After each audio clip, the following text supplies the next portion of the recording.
Hello everyone, welcome back to Morgan Hasn't Seen, the Morgan Monsters series. We've finally reached vampire territory. Yes. Monsters as well, Jeannine. It's very exciting. We like vampires, maybe more than any other type of monster in this regard that we're talking about on in this series, in the Morgan Monsters Yeah. series. Obviously, we've taken it from the Mummy to the Invisible Invisible Man, Man. Hollow Man, a Frankenstein movie last week, and really, I suppose it's a Dracula's Daughter movie that we Okay. have on this week's show. Dracula's Daughter, 1935, is a good movie, by the way. We should all Okay. watch Dracula's Daughter, where they try and put a waxwork of a dead Lugosi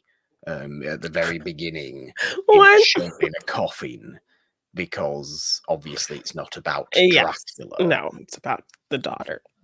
It's about the daughter, and it just looks terrible because of Oh how gosh.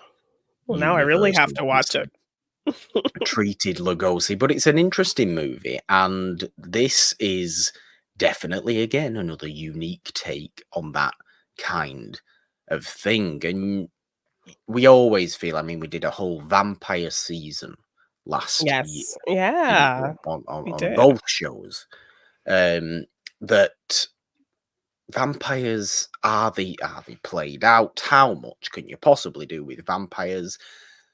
You can always say these kind of things, yet somehow every single year there seems to be a vampire movie that does really well. And Abigail was this year's, right?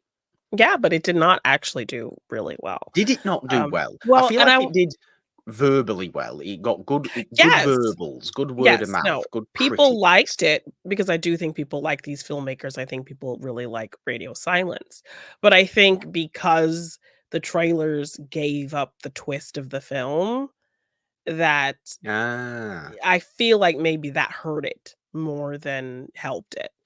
I think had they gone into it, showing that there's a heist, they got this little girl, but she's something different and didn't really reveal that she was a vampire.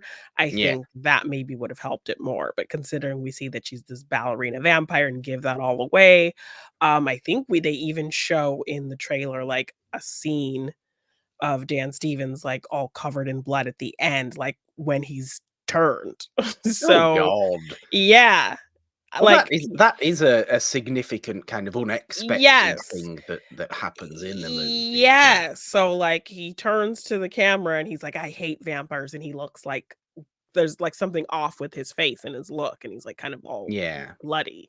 So, yeah, they, like, end like, the end tag of the trailer, so I'm just like Poor marketing then. Poor marketing spoiled Abigail, because I think this was a great movie. I mean, look, it's the yeah. most recent movie possible Yes. on Morgan Hasn't Seen as well. I can't remember the last time on this show we covered a movie from the same From the year that the year, episode yeah. was coming out in. Um, but I missed this movie earlier on in the year. I can't quite remember why. I was probably in a period of just not going to Wanting the to the cinema. yeah.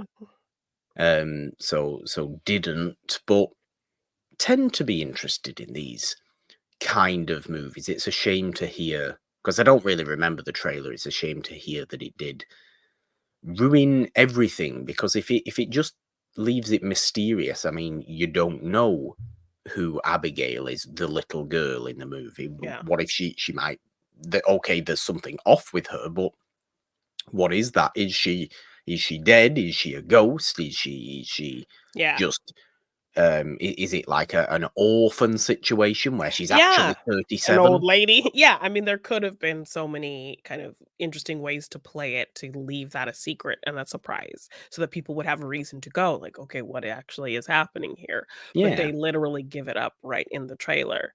Um, so, yeah, I feel like that is something that kind of hurt the movie in terms of how well it did at the box office, so, And obviously, in curating this series, was this always going to be the vampire pick? There had to be a vampire pick at some point, Um, obviously. yes. Well, I mean, I did curate this series this year. So, in trying to think of a vampire film we hadn't yet covered, because I think even after doing the vampire series, I mean, did we do Yeah. it on both channels or did we do it just on I I thought think it we might I'm have been sure we did it. Did we not do it on both shows? We I'm trying definitely to did it on the main show because we did, yes. like, Ganja and Hess and Yes, and all those Martin ones. and things like that. Yes. Yes, I'm trying to think because we usually like to coincide, and I remember when we did a month where we covered, the Black double features, we did 2 Black vampire films. So Blackula, yes. yes, Blackula and Vampire in Vampire in Brooklyn, Brooklyn. yes. Yes. So, yeah, I'm trying to think if we did a vampire series and we kind of covered maybe most of them because I know we did ghosts together, right? We did witches together, I think. I mean, it only makes sense that we would do. Mhm. I just know for a fact we have done an awful lot of vampire movies on Yes. the shows generally. Yeah. So maybe We'll have to you take were a look just back and see. limited. I don't remember. Yeah, because I feel like there's quite a few vampire films that you've already seen. Yeah, So, that was also kind of the thing I had to take into consideration. Because yeah, of course, we could do big ones, but you've seen them, like Dracula and Bram Stoker's and all that kinda stuff, and I yeah. think actually one I thought of was Queen of the Damned, um, was one I Queen had of the considered. Damned. I don't even know what that Yes, is. What's that? that's the one with, that's a Lestat story with the one with Aaliyah. Oh, okay. Yes, Interesting. yeah. No, I think Interesting. we now that I think about it, I think we We must have done because we did. did Interview with the Vampire. Yes, yes, Now we that you've did. said Lestat, because we did Interview with the Yeah, Vampire, and that's a great yes. movie, and I bought the book because of it, and I really liked Interview with the Vampire, and Yes, I still so haven't watched the TV show either, which is supposed to be also very good. everyone says it's really good. Yes, I haven't watched it either. But yes, so I think we did cover quite a few over the years, so there was very kind of a limited so I think the only other one I ever considered was Queen of the Damned. Okay. But I ended up going with this one because it was newer and, I thought you would enjoy it. I do like these filmmakers, obviously, as a Scream fan. I like As a these Scream fan, directors and as a these Ready or Not fan. Yes, yes, and obviously you're a fan because you came dressed like Dan Stevens. Do I look like Dan Steve? Do I look That's a very I mean, big Dan compliment, isn't it? Stevens in this movie, you're giving the vibe. You're giving the vibe. You just need, like, the Conveniently, this jacket he is was wearing. yeah, this is this month's, video show as well, so, of course, if you Yes, are on so all of the you It's a can Wonderful see. Podcast YouTube channel, you can question whether I am somehow dressed like Dan Stevens in this movie. I do think that's a I mean, the hair significant and the compliment. glasses are giving Dan Stevens. Not the face, not the look, not the rugged good looks of Dan I mean, Stevens. I didn't say that. It felt like you said that. No. I think the hair and the glasses are what is enhancing it to be more like how Dan Stevens looks in this film. I see. I see. Okay. Well, fair enough. I mean, he's very good in this movie. Let's actually get in to Yes. talking actually about the movie because it will have to be a little bit of a shorter and sweeter episode of Morgan Hasn't Seen Yes. today. But, it's not a very over elaborate movie anyway. It's quite a simple movie. It's a group of criminals kidnap, are set this Hired to kidnap kidnapping this young mission. girl. Yeah. Yeah, hired to kidnap a young girl, a young ballerina, ballet dancer, like 12 years old, or supposedly Yeah. she is. She's not actually 12 years old. Yeah. Centuries and centuries old, but there you go. That tends to be what happens with vampires.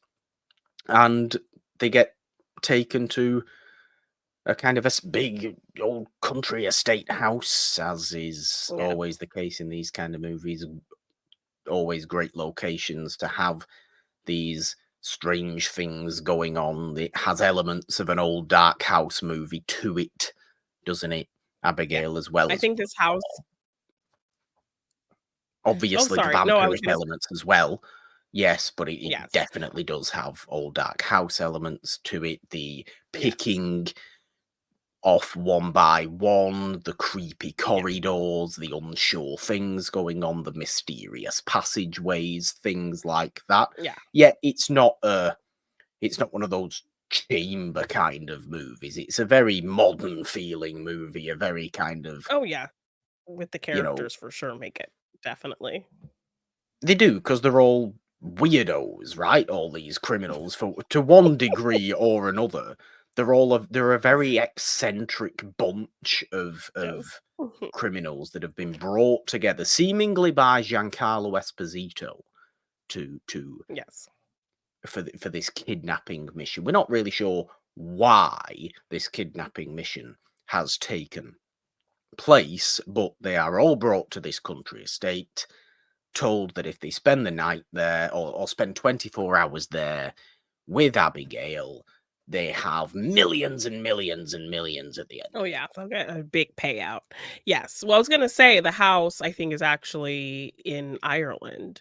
So, I think Okay. that's what is giving it so it's not a set or anything. I think some of the rooms, like the big kind of library room was a set, but the house itself was, yeah, like this big kind of old estate in Ireland, so definitely Yeah. giving the old world, old country vibes that I think they were wanting. Eh, So I liked that it was like a real house they used. You need those kind of things. There's something. Yeah, Look, there's a reason houses and buildings like this are so frequently used in yeah, movies of this kind. It is an inherent atmosphere, an age, a slightly on the edge of. I mean, how many times over the course of this month, I think on both shows have we talked about locations on the edge of civilization, out yeah, in the middle of nowhere? That is where horror takes place, in yes, those supposedly civilized areas that are on the very edge between the civilization and the absolute kind of wilderness. And country estate houses offer the perfect setting for that, yes. especially vampire movies. Dracula's castle, all the way up there on the mountainside with the Yeah. village down below. There's a Down reason it's below. all the way up Mhm. there and not in the middle of the village, because it's scarier that it's all the way up Then there you have and to not go in up the there middle and of the seek it out, village. Yeah. Very much the same case with this. But obviously, as you would expect, I think, from Radio Silence, the filmmakers behind this movie, it is quite a darkly humorous movie as well. There's a Yeah. lot of jibing with each other. There's a lot of making fun of each other and trying to pick at each other and kind of fighting and bickering between the criminals an awful lot of the time. And Um, mistrust as well, because they don't know Hell each of a lot other. of They're mistrust. all kind of separately hired, so neither of them know each other. It's not like they're this team that's worked together. They're all individually hired for their expertise and put together to do this mission.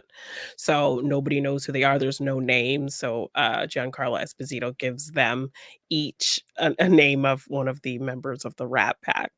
So it's kind of a Yes. fun little running joke that goes through with their names and like obviously different age ranges or and it, levels of intelligence don't Mm. know what he's talking about. Um, so yeah, I think that's a Which fun little is, little thing. it is, but you always get, you get these kind of things. It does remind me very much of Ready or Not in that case. Yes, you get this kind of colorful cast of characters. They're all interesting. They all have these fun quirks. And there's some nice bonding that happens between some of the characters. Um, So, yeah, I think the characters even if you don't fully like the film itself, you love the characters because these actors do an incredible job. Well, yeah, I mean, it's interesting you say that, but I don't see why you wouldn't like this movie. And okay, as we've said, if you're going in to this movie having watched the trailer. Apparently the trailer gave away the entire movie. Okay, I don't remember the trailer.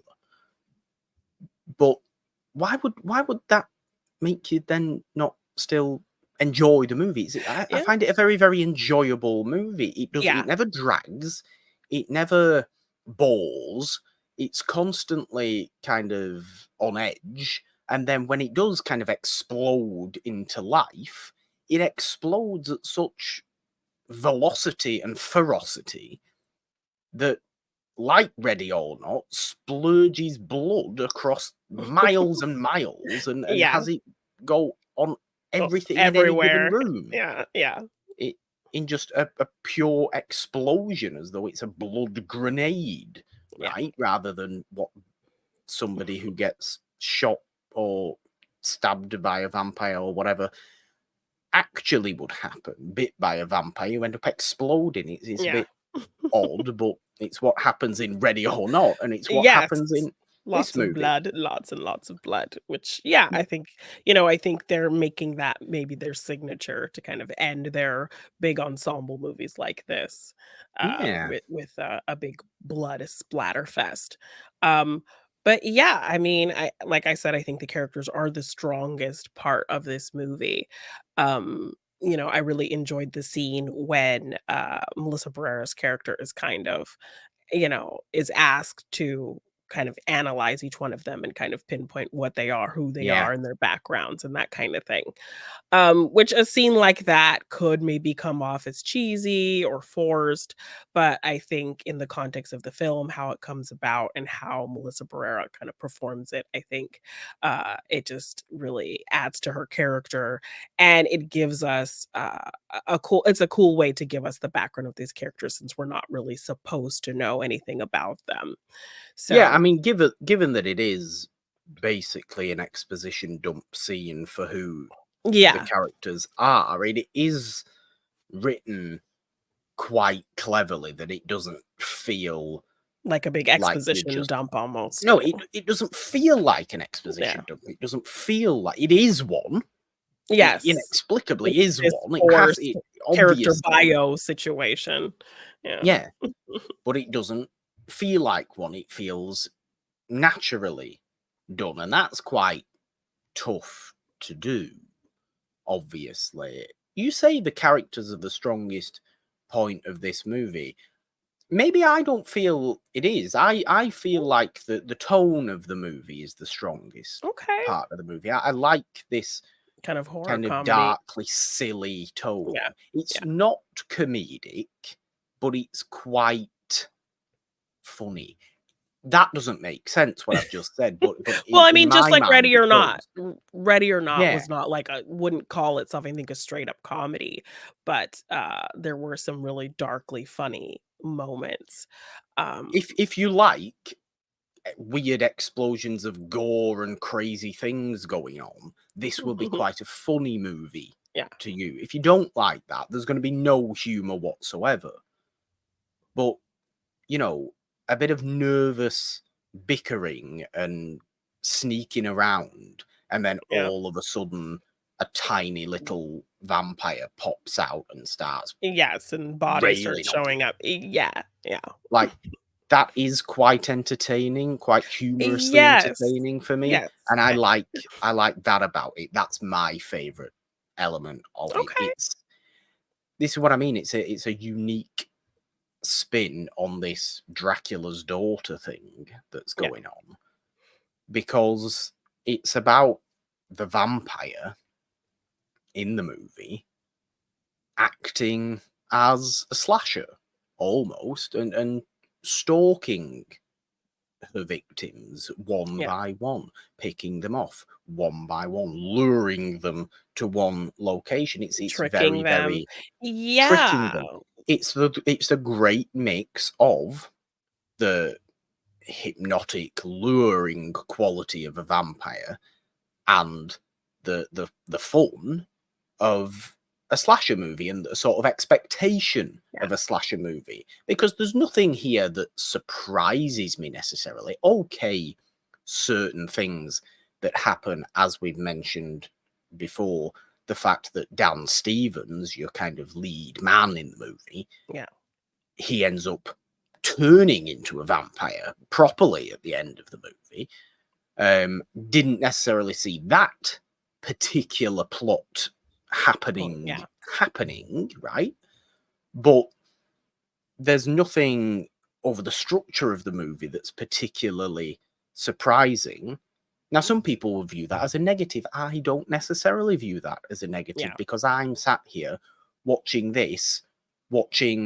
essentially a vampire slasher, knowing what I'm going to get, and then being satisfied when I do get that. And I know that can be a little bit odd to say because I'm often somebody that says we shouldn't go into movies expecting one thing and then feeling all righteous about ourselves when it does happen. Yeah. But I think in this case, it does, and it satisfies in that way as a movie. I am entertained by the cast of characters, sure. I find, what's his name, Kevin Durand, particularly bohunkish in the movie. Yes.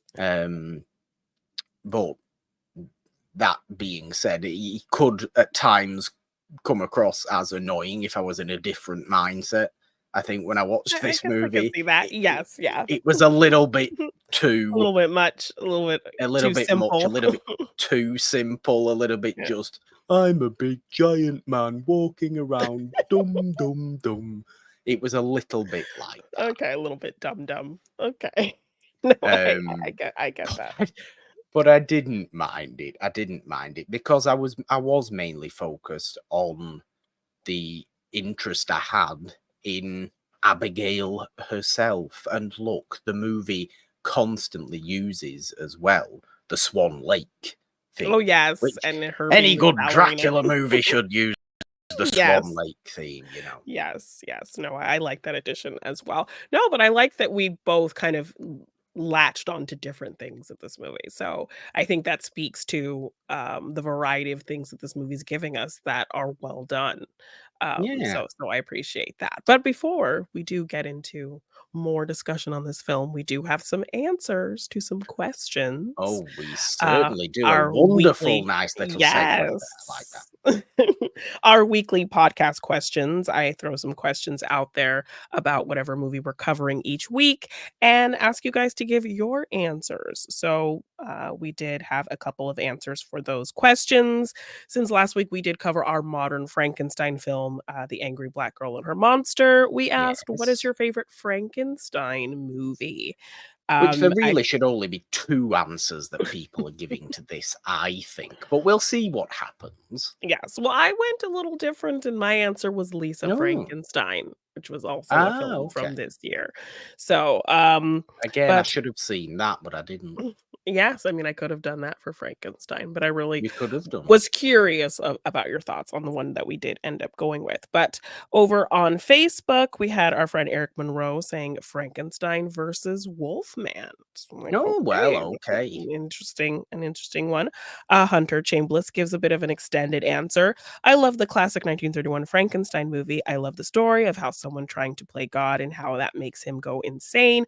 I also love that the villain of the film wasn't Frankenstein's monster. It was the people Frankenstein's monster never wanted to be. Here, he was forced to be recreated into a monster body. The acting from Boris Karloff is incredible. You can feel the emotion from just his physical acting. Very nice, Hunter. Yes. I like that. Yes. And Matthew Fairley says Young Frankenstein. Oh, I forgot about Young Frankenstein. How did I forget about Young Frankenstein? It's a great movie, isn't it? It's actually a movie I have not seen. So I'm planning on adding that to my spooky season rotation watch for the first time because I have not seen it. You know what? It's so good. It was one of those. It's one of the Mel Brooks movies, you know, that I didn't get when I first watched it, and that's odd because it's me and it's that's so and it's all like that. Exactly. But I think it's because it is such an accurate spoof that it almost feels sincere too often as an actual movie. Like, why does it look so good? Yet is being stupid. Like, it should look stupid and be stupid. Like Robin Hood Men in Tights looks stupid and is stupid. Yeah. But Young Frankenstein looks stunning, yet is stupid. And it took me until the second time I watched it to realise that it's actually probably Mel Brooks' best movie. Okay. Yes. No, I'm always, of course, hearing about this film, so I'm surprised I've just never seen it. Would you recommend watching Frankenstein before watching Young Frankenstein? It's totally irrelevant whether you watch Okay. actual Okay. Frankenstein, I Well, I think, mean, it's before you just so you kind of maybe get any kind of spoofy references, because if you watch Robin Hood Men in Tights and you've never seen Robin Hood Prince of Thieves, you might not get a lot of the comedic references, Sure, like yeah, the okay. witch and Rottingham and all of that kind of stuff. Yeah. Achoo. Yes. Yeah, I The suppose not. sneeze I and all of suppose that. not. Yeah. Maybe then, maybe. I mean, I'm just so 'Cause it's just been Frankenstein a while since 31. I've seen 31, so Yeah, would it benefit me understanding some of the fun references by watching 31 before? but quite possibly, yeah. I think maybe this is Okay. unfair of me, but the Karloff Frankenstein movies are so ingrained in my mind that I don't feel like I need Me too. to get Yes. those references. Yes. But Okay. maybe you should. And it's only what, 70 minutes Yeah. anyway, Frankenstein. So I definitely would love to do that. But, then we move on over to, TikTok. Same question, Capturing Kara says, or Kara, I'm not sure, says, "I too loved the Frankenstein from the Monster Squad," which was a honorable yes. mention in my answer. But I would say I love I, Frankenstein. Interesting pick. It's I probably because Frankenstein. it was based on the book series by Dean Koontz. That was so good. So, yes, I believe Okay. that's the Aaron Eckhart, Yeah. yes, I which don't ever remember hearing good things about I, yes, Frankenstein. I don't remember either. I always just remember my brother and me were watching a movie and that trailer came on and he was like, "Hell no, that looks like a CGI fuck fest. I'm not watching that." And him just calling it a CGI fuck fest just stayed in my brain and I just never watched it either. So, but she says it's based on a book series, so I would probably more Okay. inclined to read the Dean Koontz book series because you know. I mean, I can think of another Frankenstein book you could read if you wanted to. Oh, yeah, Frankenstein. You just read actual Frankenstein if you But I want. think, it's like this modern adaptation of the character, so, I mean, Yeah, okay. if it's based on this book, because I think most people know that version, that original, Mary Shelley version, so I think, maybe a Okay. fresh take is always fun. It is. That's what we're doing on Yeah, this series, isn't it? exactly, So exactly. And finally, our question for Friday's show, we talked The White Reindeer, which was a bit of a folk tale. So yes. we asked, what is your favorite folk slash fairy tale movie? I believe my answer was the Drew Barrymore Cinderella story Ever After. Ah, Corey Henry says he listed a few: Ever After, Legend, Princess Bride, and of course, Willow. So there you okay. go. Yeah. Fair enough. Definitely different vibes to, the white Yes. reindeer, sure. Yeah. But that is what Yeah. I was going for Yeah. with that question. I think that's Yeah. what we were going for. Yes. Fairy tales can come in all shapes and sizes. Um, Disney, obviously Yeah. something like that. It's a good selection of fairy slash folktale movies there, though, I must say. Yeah. I like that Yes. definitely, of course.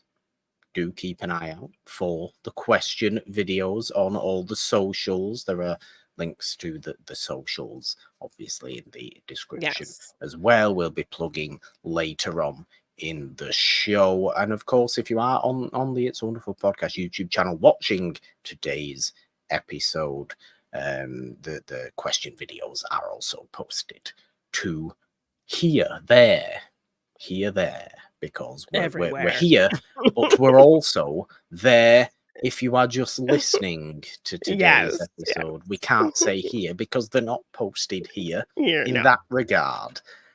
Messy. Yes, all over Messy. the place. But we love hearing from you. We love hearing the Yes. answers. Great answers again, as usual, all the time on for the questions. It's so nice to have all that Yes. interaction and Yes, we love interactivity. it. Mhm. I love it so very, very much. You know what else I'd love, Jeannine? What? is actually realizing that Dan Stevens can be this enjoyably horrible, Yes, because no, he he's on a is. run of kind of just hamming it up in films and just going for it with weird stuff. Because in Cuckoo, he was very kind of a similar character who was really I kind of remember you winking at the saying, camera kind of energy. So, yeah, he's having a lot of fun lately with the roles he's taking and really playing into this dark comedic energy, and I'm really loving that from him. but he is super nasty in this movie. And look, you Yeah. think either Abigail, who by the way is great. I mean, Alisha Weir, who Yes. plays Mhm. Abigail, the actual ballerina vampire, Yeah. she's great. She's obviously very young in Mhm. this movie. She's great at doing what she's doing. Very, very physical, Yes. more than willing to throw herself around Yeah. and contort herself and do all those kind of crazy things. Melissa Berrera, you expect it from, because there's a radio silence kind of Yeah. thing going on there, and it wasn't their fault she got kicked off screen. Yes. Um, it was other people's fault. Yeah. Shoo, those other people. Yeah. Spyglass. Um, Boo. Spyglass. She's obviously great as well, but Dan Stevens is really just owning this entire movie, and I'm thankful he becomes what he becomes at the end of the movie, and takes that turn and becomes very selfish in the face of the let's actually team up when we realize Abigail's a Yes. vampire. She gets the fangs out, she gets the eyes out. It all gets a bit terrifying Yes. because none of them think obviously vampires exist. This is a world that is very much like, what on earth is going on here? What do you mean there's a vampire? It doesn't make sense, which is Yes. a nice discussion to be had in this movie. I enjoyed that. But when Dan Stevens becomes very, very selfish towards the end and wants to take everything for himself, Yeah. and gets bitten by somebody who also we didn't expect to be a vampire in the movie, um, he is just shining, I think, at this particular moment. You said it. He does seem to be on a run of these kind of having fun in the dark Mhm. sense with his movies Yeah. that he's doing. And this proved that for me. I found myself noticing him, I think, more than I've ever noticed him And watching anything anything else? that he's been in Oh, before. okay. And maybe that's just because I haven't watched enough Dan Stevens movies and TV and what have you. But I feel like I noticed him doing what he does well in this more than I ever have done before. And I like that. Okay. All I right. like that. Because I want to like him, because everybody always says good things about him. So I kind of Yes. want to feel that. And I suppose you can't feel that if you don't watch enough of his stuff, can you? Yeah. So Yeah. it's nice to do that and then to feel that way. I like that. Yeah, but, what I liked was also just kind of these characters being professional in their space, but then being thrown into this situation, they are completely incompetent. When they Oh, first stunningly. realize Yeah. what Abigail is and they have to fight her, they just, really don't know what to do, and Dan Stevens, he ends up kind of really taking charge and telling people what to do. Kevin Durant's character is very much lost, and so he's, like, telling him, "Go shave some, wood sticks down and make some steaks," and they're trying to Yeah. actually work through different you talked about, different vampire films changing up the lore and, what Yeah. different vampire films do. So I love that when they figure out what she is, they're talking through different versions of vampire, trying to figure out, okay, what kills a vampire? What can we use? And then it's like, well, what type of vampire is she? Like a Vampire Diaries vampire? Is she a Twilight vampire? Yeah. Like, so I like that they're having these kind of funny conversations of fictional vampires. So it really grounds it in a way of you kind of putting yourself in that position like, okay, if this was actually a real thing, what would I do? What would the thought process be? So I like that they come at it very much like a real world, like what the hell do we do with a thing that we never believed to be real? So I really felt that, which was fun. It ends up being daylight, right? That is the kind of main the thing. killer in Yes, this yes, movie. yes, and obviously, I think the stakes obviously do something The as well, stakes. There's but, always the stakes. You can yes, always guarantee the yes. stakes will work. Yes. I Um, do love, Catherine Newton's character when he sends her to the kitchen to get garlic, oh and she god. comes back with an onion because she has no clue what garlic is. Like, "I don't cook I anything." I Because, don't even think in she comes back with one onion. She comes back with an enormous this bag of bag of onions. onions. She can't tell the difference, which in the Melissa Berrera and analyzing everyone's scene, she analyzed her as like, "You're just a rich kid who doesn't do Yeah. any of this for the money. You just do it for the thrill and the rush of it." So, because she's kind of the tech person, who's just moving everything and doing everything on the computer and hacking and stuff. So And she's like, tells "You herself that she's not as bad because bad as she's just she's on the not computer. using a gun and she's not hurting Yeah. anybody. Um, she's only, yeah, doing stuff on the computer." So, yeah, she's a rich girl, so she has no concept of cooking or food or anything, apparently what garlic is. So, I love I that mean, she but kinda comes back with a bag of onions. surely you just must know what a piece of garlic what a Yeah, bulb of no, garlic looks no. like, as opposed to an onion that is 5 times the size of a bulb of garlic. Yes, yes. So I love, I think we're all feeling a bit of Dan Stevens' frustration when he's just, like, Oh, looking at yeah. these people like, "Oh my gosh." Because I think by that moment when they realize we're only left with, Catherine Newton, Kevin Durand, him, and Melissa Berrera, I because I think think so, everyone yeah, else has because been dispatched. a Uh couple of others have been, yeah. Yes, so we do get Angus Cloud in this film, rest in peace. I believe this was his final film because I think Well, that's right. he had died in the middle of filming. So, like, he had filmed all his stuff, and then everyone, and I think it was, like,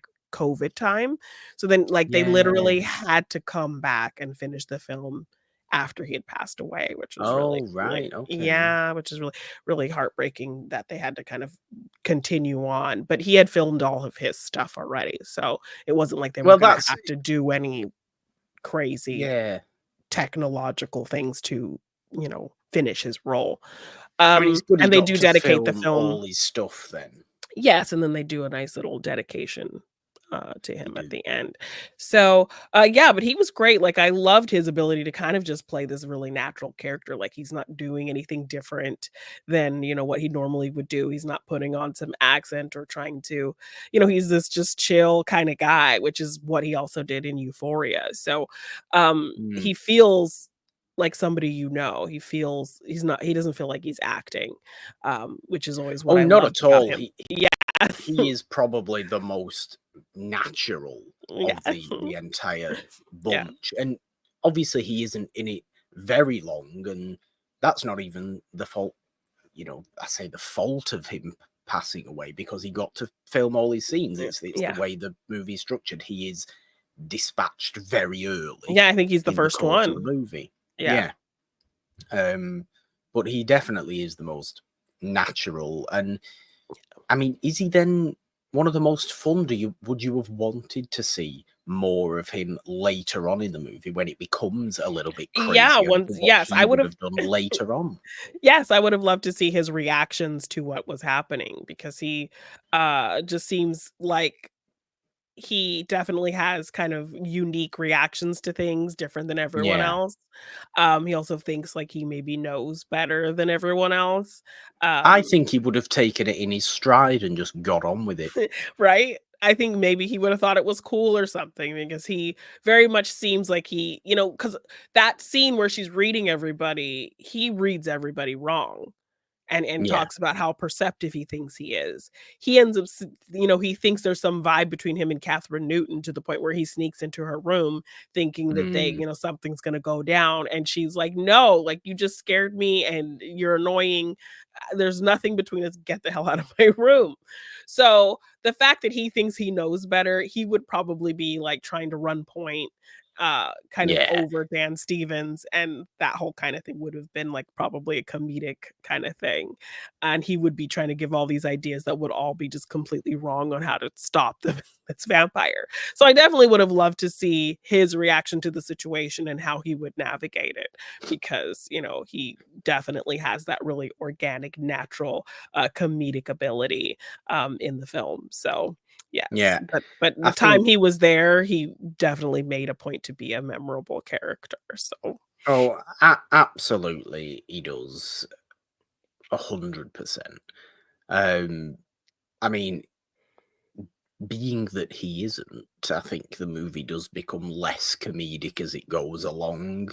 When it starts getting obviously more crazier, Abigail's fully, fully out, fully out and escaped they from her little shackled room where she's kept originally, because it's all been a trick, it's all been a trap, it's all been, yeah, they've all been brought there for a reason, kind of by Abigail. We learn who Abigail's father is, and he's not necessarily called Dracula, but it's no. very much, A known implied. crime, and also they know it in their world as, like, he's this known rich crime boss, And a leader, person. terrifying man, yeah. Yes, and he has this terrifying enforcer who, like, drains people of blood and drops them from balconies, Yeah, and it's this legendary enforcer that Dracula, well, not Dracula as they know it, as this big boss has, but who he is kills people in Dracula. extreme ways. And then they kind of learn that this enforcer that no one's ever seen that kills all of these people who betray, um, Dracula is actually Abigail. So, Yeah, but it's been built up to be this legendary person, that no one's ever seen, and then we learn that it's actually been her. But they also give this subplot of her kind of doing this for her father's attention. He kind of ignores her, he mm, doesn't care about her. So this is yeah, why she kind of concocts this whole situation, because then we learn that each one of these people put on this team, uh, kind of betrayed her father and his business in one way or another.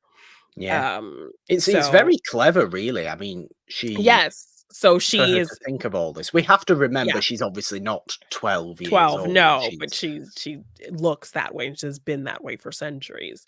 So yeah, she concocted this whole elaborate plan with all of these people who have somehow wronged her father and his business so that she can, make him proud. Like, look, dad, I got rid of all these people who screwed with you yeah, and screwed with us. Give me love, give me attention. So I love that, she has the sensibility still of being a little girl that just wants her daddy's attention kind of thing. Um, Even though she's centuries and centuries old, and this is how she goes about it. Um, well, you would uh, want to I would want to impress Dracula if I was right? Dracula's Yes, child. yes.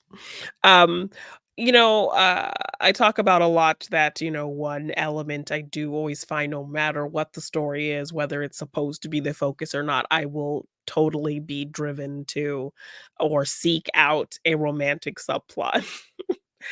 Yes, you And they were literally creating the best vibe between the Rickles character, because, obviously they all have the names of the Rat Pack, yes. and Joey, Melissa Berrera's character, so the black guy character and her.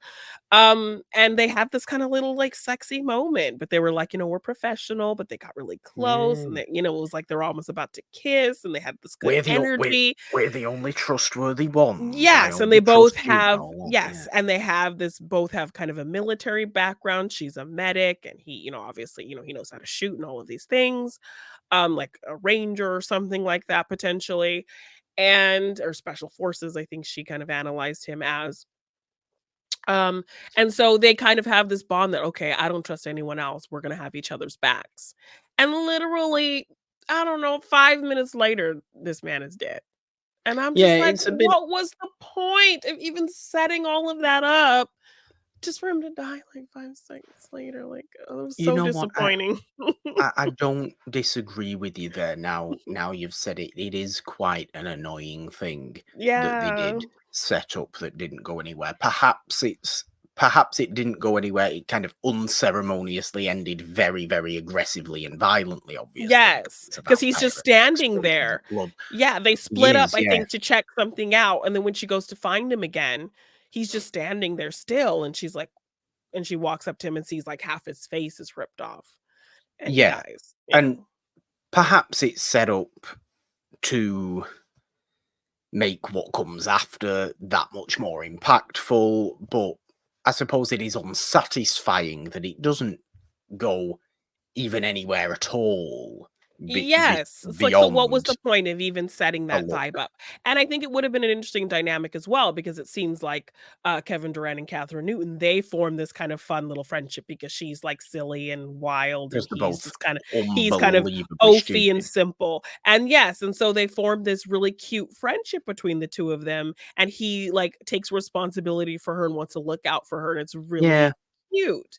So, it would have been funny to have these 2 kind of dummies have their cute little friendship, and Melissa Berrera and the other guy to have their kind of sexual tension kind of situation, and then Dan Stevens in the middle just being annoyed at both pairings. I think Yeah, that I would mean, have been a really fun. it's an interesting thing to think about, and I don't disagree with you. It doesn't end up obviously be what they're going for, Yeah. because kind of the movie's far more focused on going all out in the craziness, in the kind of violent kill set pieces, and Yes. Yeah. the vampiric turns of the twist, I Yeah. suppose, in the movie, um, whether it was shown in the trailer or not. But it would be an interesting thing to focus on in that more kind of bonding aspect, romantically or friendship or otherwise, Yeah. because I suppose romance and personal bonds are very much elements of vampire movies as well. You need that connection Yeah. between people, and maybe if Abigail and therefore Dracula, as we're calling him because it is Yeah. Dracula, who does end up coming into the movie for 2 minutes Yes, at the played by end, by the way, Matthew Good, I believe. Matthew Yeah. Gould. Pretty good depiction of Dracula as well, I must Mhm. say, for the very, very Little short limited screen time. time Yeah. he does have. Very, very intimidating, enormously tall, Yes. very, very gaunt, very dark presence, very, Yes. you know, Gets a little flirty with Melissa Berrera, so playing into that kind of sexual oozing oh, that you need Dracula it. has. Yeah. Yes, you absolutely need to have the romantic The fear as charisma. well, Yeah. Yes. and Yeah. the charisma and all the suave. A Yeah. suave Dracula is a good Yeah. Dracula. We can have a monstrous Dracula. We can have an animalistic Dracula, sure, but we do like a suave Dracula every Yes. once in a while. That is what can be most terrifying about Dracula, is the fact Yeah, he's how he able to draws you in. charm his Yeah. way into death and deceit and eternal servitude, and that's the Yeah. point That's of one thing I Dracula. like. I will say just, of course, I have to bring everything back to Twilight, but I just that Yes, was you do. one thing I liked about Twilight in that they actually established kind of that idea because I don't think I really thought about that. Like, I saw it, but I don't think I really put it in that context until, like, Edward is explaining, like, "We look this way to draw you in." Like, that's the whole point. We are beautiful because that's part of how we kind of, are able to consume you and get you to trust us and be near you because of, how we look and how we carry ourselves and that whole kind of thing. So, Well, I do certainly love how it took Twilight for you to realise that very obvious thing about Dracula and no, vampires. like I knew that like, Dracula was able to kind of entrance people and that kind of thing, Yes. but I don't think I inherently connected it to, it's a part of their inherent embedded qualities. Like we It look is, this yeah. way, we act this way to draw you in. Like it's not me just, trying to put you in a trance. Like I'm purposefully acting a certain way because that helps bring you to me. That helps Yeah. attract you to me. That helps kind of strip away any guards that you may have. So I Yeah. don't know, I'm an idiot. I'm sorry. But Yeah. No, there's no idiotic. I genuinely like that it took Twilight to make you realize that, because you know what Yes. you're like with Twilight, but Matthew Good is definitely giving that at the The time end that of she's this there. movie. Yes, I and mean, they call him, also what do they call him? Laszlo in the movie? Is it Laszlo, or am I thinking of What We Do in the Shadows? it's something like that. I don't quite remember, but Lazar, Lazar, that'd be Lazar. Like, I knew it was, Lazar. like, an L name, but yeah, yeah, Lazar. Yeah, Because yeah, he's but just he's credited been as called father here, Yeah, but he's been yeah. called many names over the centuries, as he said. And Yes, he as he also, said. obviously, where Giancarlo Esposito comes back in, Giancarlo Esposito himself is a vampire under Lazar's Yeah, servitude, and therefore Abigail's servitude, who is actually obviously the one that hired all the criminals, quote yeah. unquote, to come and do all this plan that wasn't actually that at all. Esposito's also the one that ends up turning Dan Stevens. Yeah, because there's a bit of a power play situation that happens. Yeah, when obviously he's kind of he toys with Dan Stevens. He Yeah, wants, Dan Stevens, you can have everything. If just kill the rest of them, become yeah, one, and you can you can have everything. What do you say? Nudge, nudge, Dan. yeah, And he kind of goes, yeah, okay, turn me then. Turn me. And it's a good turning yeah. scene as well. A Mhm. nice big old bite from Giancarlo, and it's a good look of a Yeah. vampire, actually. Mhm. I don't mind the every tooth a Tooth, fang yes. look. Yeah. It's usually quite strange, I tend to prefer a more Just the classical, 2. just the Y fangs, or yeah, no fangs at all. yeah. But every tooth a fang in this sense I think it works, does yeah. look pretty good. The Mhm, white eyes look mhm. pretty good. I like the look of the vampires when they are in full kind of vampiric mode, icy eyes Yeah. and loads of fangs. And Dan Stevens goes insane, obviously, is covered in all this blood, but as you would expect, at the end of the movie, he is exploded into a pool of blood Yes. eventually. Because it can't end with evil winning a vampire movie, can it? Well, it might Oh, do in yes. some Well, yeah, circumstances. so he does take the opportunity for this power play. I do believe he kills, Giancarlo Esposito. He does. And then so it's now just to kill Abigail, and he'll kinda get everything he wants. So Yeah. it becomes him versus Abigail situation, and he, like, pretty much drains a lot of her blood, weakens her. Yeah. And then it kind of becomes this team up situation between Abigail and Melissa Berrera. She's like, because Melissa Berrera, Yeah, we learned oddly. that, yes. So, in the reading scene that I keep bringing up because I think it's a really just solid, fun scene. Dan Stevens ends up reading Melissa Berrera and realizes, because constantly she has this bag of candy she's always snacking on. Yeah. And because Cloud asks her for some, she's like, no, I'm not going to share my candy. And so he realizes all this candy is because you had a drug habit that you're trying to kick. You have a kid that you haven't seen and this whole kind of thing. So we learn that she has this son. She lost custody of him because of her drug habit and these things, and she's been trying to get him back. Um, and so that's kind of her story and her struggle. Yeah. Um, and so in kind of this final scene where she now has to team up with Abigail to work against, Dan Stevens.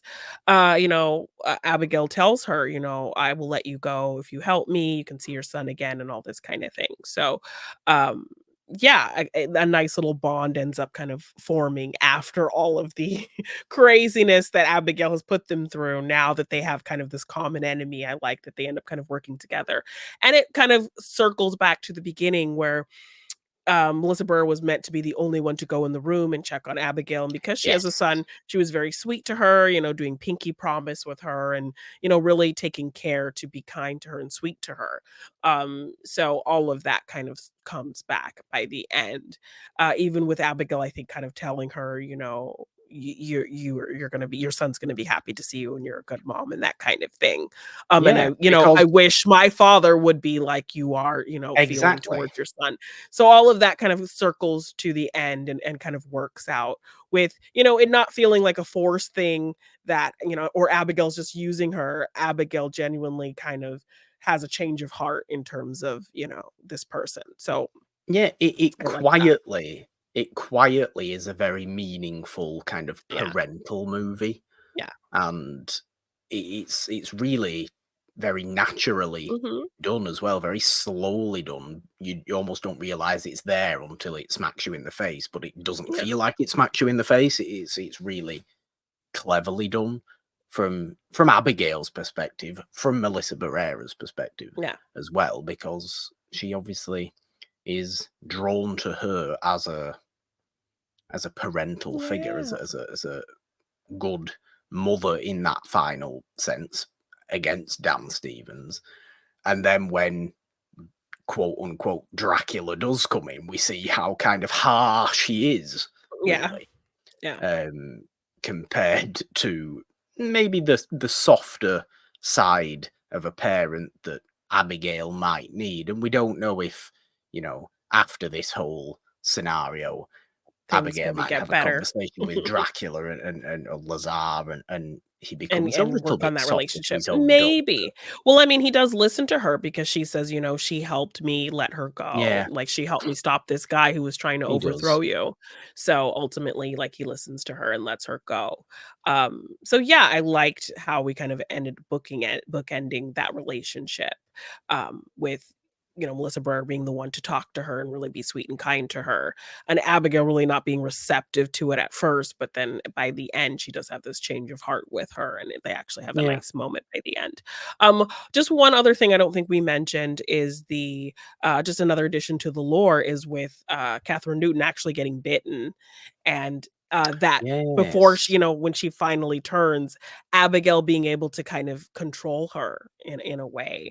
Oh, that's Um, right, a bit of a yeah. puppet master thing going on, Yes. wasn't there? Yes. I like Yeah. that. It's Mhm. because it comes with the hypnosis element of Yeah. vampires as well, Mhm. which can be forgotten about, that Yeah. vampires are very, very good hypnotists. They Yeah. are puppet masters in that sense. They can control other people to that absolute, definite regard, and Yeah. it's not played with as much as it should be, that, No, so I like that we in get a whole movies. scene of Catherine Newton being, doing the ballet dancing and all that kinda whole thing before she Yeah. she ends up killing Kevin Durant's character, so, Mm. yeah, so I do like the friendship that we got with them, but ultimately, we have to have our surviving character by the end, so, Oh, uh, it's a but crazy a movie. fun way yeah, but a fun way to kind of end the story for these 2 characters. Instead of It just was. having them I all be killed by Abigail, at least we kind of throw in some fun creative flair with the kills in terms of Catherine Newton killing him by being this puppet of Yeah, Abigail. I would definitely agree Mhm. with that. Look, it embraces the crazier side Yeah. of vampires. It embraces the Yeah. crazier side of what people like what radio silence do, Mhm. in their horror movies, wanting to go all out, wanting to have these huge, entertaining kind of set pieces in their horror Yeah. movies that Work with a always great really work. ensemble.